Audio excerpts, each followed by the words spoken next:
Ano nga ba ang kultura? Ang kultura ay salamin ng pamumuhay ng bawat tao. Ito ang nagpapakita ng pagkakakilanlan ng isang bansa o lupa.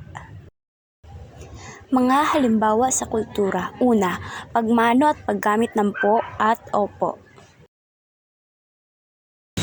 Magandang umaga po. Ano po? Pangalawa, bayanihan.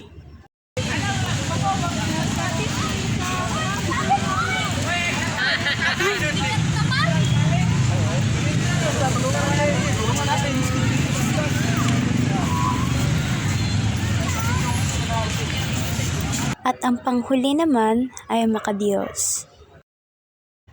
Ang pagiging makadiyos ay hindi lamang ito nakikita sa pisikal na ginagawa ng isang tao, sapagkat ito din ay nakaayon sa kung ano ang iyong paniniwala at kung ano ang laman ng iyong puso't isipan.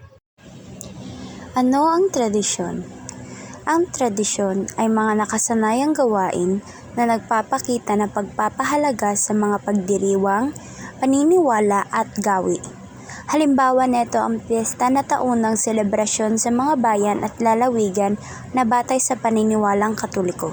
Mga halimbawa sa tradisyon. Una, araw ng mga patay.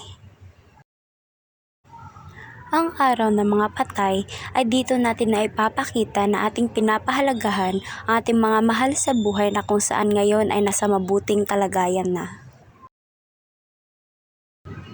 Pangalawa, fiesta.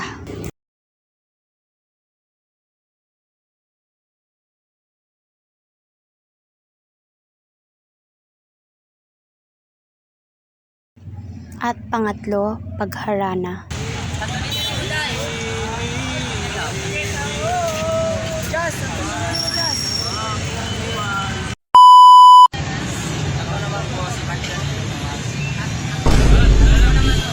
Ako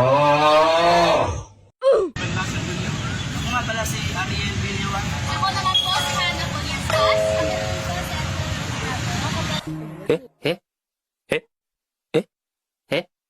Eh?